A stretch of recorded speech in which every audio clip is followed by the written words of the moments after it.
At this time, I'd like to invite Dave Schlesinger, AE 911 Truth Coordinator for our Congressional Outreach Team. Dave? Thank you so much. Yes, our team is one of more than a dozen different teams which we invite people to join. The host of our mock debate today is former Senator and presidential candidate Mike Gravel of Alaska. Most people don't know that Mike Gravel became Speaker of the Alaska House of Representatives in only his second term. An early and courageous opponent of America's war in Vietnam, Senator Gravel filibustered the Senate by himself to end the war by stopping the draft. And when Daniel Ellsberg sought a senator to read the Pentagon Papers into the congressional record, it was Senator Gravel alone who had the courage to stand up to the Washington war establishment and make those papers public property. He's the founder of the Democracy Foundation, an organization that seeks a constitutional amendment to allow citizens to enact laws through ballot initiatives when their representatives fail them.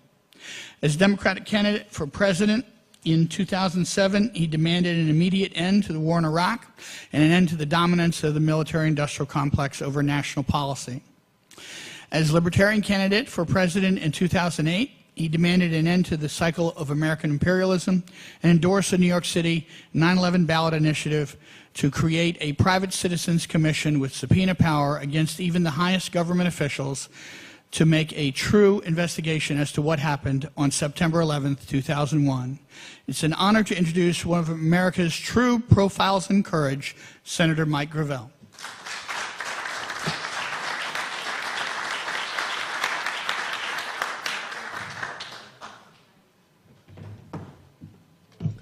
Great, thank you. Thank you all for coming. The title of this mock conference is, or debate if you will, it's not much of a debate, is hard evidence of explosive demolition at the World Trade Center on 9/11. That is quite an indictment when you fully appreciate what hard evidence really means. We're dealing today with this very difficult subject, and we ask why after 9 years, and we're so close to the anniversary, why revisit this subject? Well, there's several good reasons why. One is, it was the occasion for two wars, one which is, quote, supposedly ending, and the other which is continuing, which has cost the lives of several million people worldwide. That's one reason. There's another closer to home, and that is what we've done to our civil society with the Patriot Act, with the military tribunals, with the legitimization of torture, where the United States worldwide is now recognized as a country that engages in torture. And this evidence is overwhelming. So if there's any reason why we should look at this again, it's got to be for those reasons. We can't live with that anymore. Now, the whole concept, and that's the part of the mock side, is that there's a body of people that feel that this has been adequately investigated. Well, I got to tell you, that's not exactly accurate, because the investigation was not what we call an investigation. It was to develop a storyline of what happened to be fed to the American people and to receive their acquiescence. When you stop and think, the investigation, which essentially was opposed by the presidential White House at the time, and it was the victims' families who pressed to get this investigation going to begin with. And so they threw at this $600,000 and put together a staff of volunteers. Well, the spokesman for FEMA made the statement that we are not an investigative agency. And of course, in some degrees, they're not. And that's quoted in the New York Times. At the very time that FEMA was doing this work, developing a storyline, truckloads upon truckloads of the debris was being hauled away. And I'm glad that somebody saved the dust so you could go in and make an examination of what they found. The commission report was not tasked as an investigative body. They weren't there to investigate.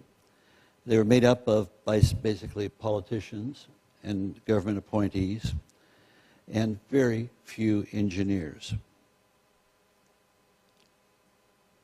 The commission publicly stated, senior counsel for the commission publicly stated, and I'm quoting, that the commission was a compromise, fraudulent, or invalid. Thomas Kern and Lee Hamilton, the governor of New Jersey, and Lee Hamilton, a distinguished member of Congress, co-chaired the 9/11 Commission. They said that their report, and they were being very political in this regard, was not to be considered the last word. This is candor. Not to be considered the last word, but just the beginning of the discovery of what happened. In their book, Without Precedent, they wrote that the commission had been set up to fail. Now, these are the two guys that were placed in charge of it. They said they had considered referring top military officers for prosecution for obstructing the investigation. And they were informed, well, you don't have that authority, and so bypass that. Just as an aside, our intelligence community was budgeted at the time of 9/11 at $26 billion a year. No person has ever been fired for incompetence, and their budget is now $75 billion a year. Hamilton has also said that people should keep asking questions about 9/11 and that the debate should continue. Well, the only people responding to that are these gentlemen and the victims, some of the victims' families that are responding to that do want to see this continue and a dialogue and investigation take place. Senator Max Cleland, who lost both his legs in the Vietnam War, was appointed to the commission, declaring that it had been that the commission had been compromised and was a national scandal. America is being cheated, Cleland was quoted in Salon. The White House wants to cover it up. Well, many of us had that same sense, but when you have a person on the inside who's privy to the information, you now know that it's a little more than just wishful thinking. Commissioner Timothy Romer told CNN, "We were extremely frustrated with the false statements we were getting." Commissioner John Lehman told NBC Nightly News, "We purposely put together a staff that had conflicts of interest." Commissioner Bob Kerrey was quoted on Salon, "There are ample reasons to suspect that there may be some alternative to what we outlined in our version," which of course alternatives were never examined. Senior counsel for the 9/11 Commission, John Farmer, who led the staff inquiry, was quoted in the Washington Post, "I was shocked at how different the truth was from the way it was described. The tapes told a radically different story from what had been told to us and the public for 2 years." Current Republican Congressman Ron Paul joins his voice in calling the investigation fraudulent and a cover-up. You have also Congressman Dennis Kucinich, who's articulated this, and Senator Lincoln Chafee, a Republican of independent bent, endorsed a new 9/11 investigation. The former U.S. Congressman Dan Hamburg actually stated that the U.S. government assisted in the 9/11 attack, adding that, "I think there was a lot of help from the inside." These are responsible people, may have their prejudices and their biases, but it's nothing that one should discount when looking at the product of this investigation. The nonprofit organization NYC Coalition for Accountability Now, whose board includes 9/11 victim family members, is seeking a 9/11 investigation at the state and federal levels. Victims' family members, at whose insistence the 9/11 Commission was formed, have said that only a fourth of their well-researched questions were answered, and many of the rest of their questions were not even pursued by the Commission. For example, the collapse of the World Trade Center Building 7, which baffled engineers, and you'll hear more about that in this debate, was not even mentioned in the committee's report, the Commission's report. The 10,000 pages report by the National Institute of Standards and Technology, a government agency that is part of the Department of Commerce, explicitly avoided analyzing the behavior of the Twin Towers after the collapse began.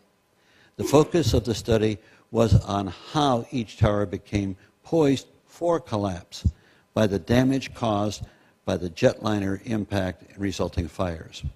On the assumption that those were the causes, no other hypothesis was brought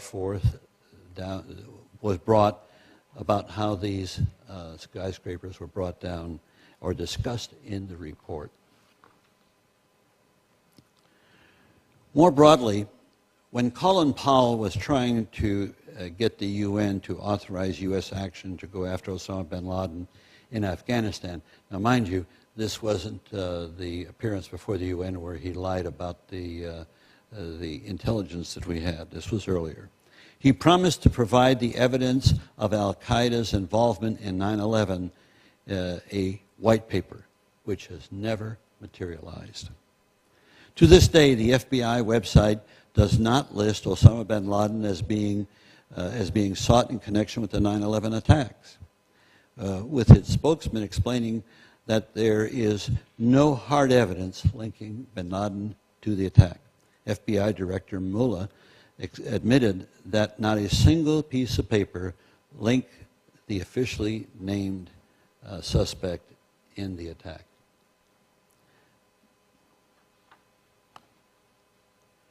So there appears to be some strong reason for revisiting the key issues surrounding 9/11. Today, we will be discussing in particular the events that led up to the greatest loss of life on 9/11. Not the jetliner impact and resulting fires at the World Trade Center, but rather the destruction of the World Trade Center Twin Towers less than 2 hours later. We will also examine the mysterious complete collapse of Building 7.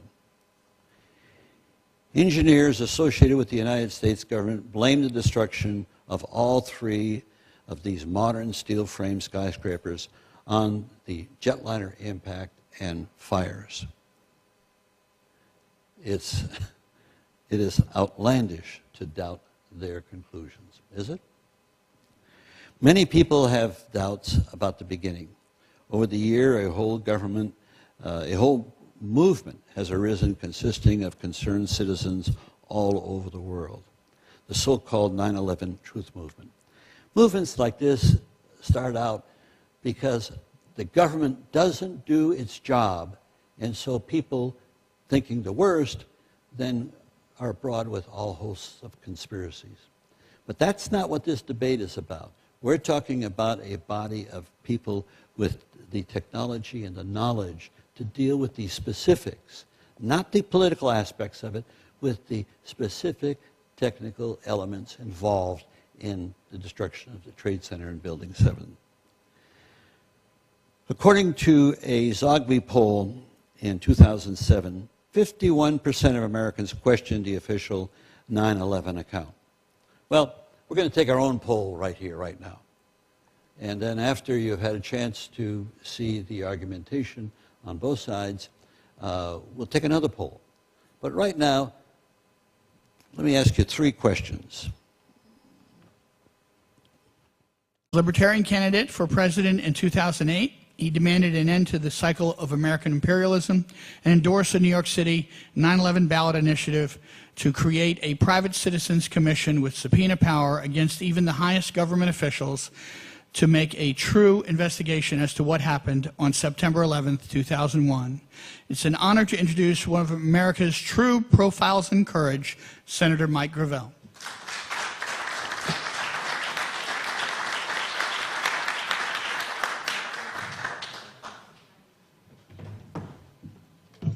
Great.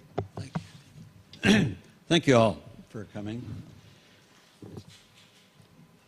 The title of this mock conference is, or debate, if you will, it's not much of a debate, is Hard Evidence of Explosive Demolition at the World Trade Center.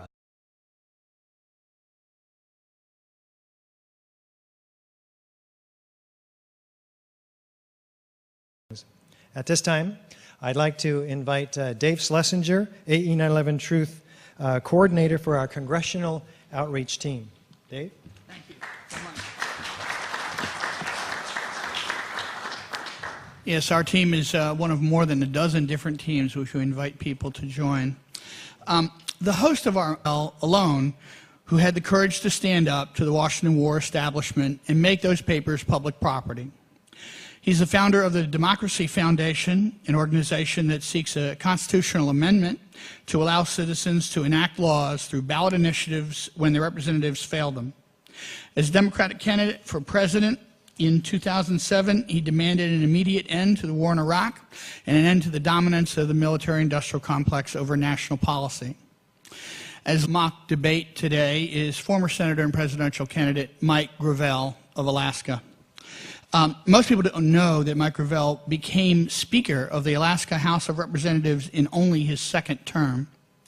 An early and courageous opponent of America's war in Vietnam, Senator Gravel filibustered the Senate by himself to end the war by stopping the draft.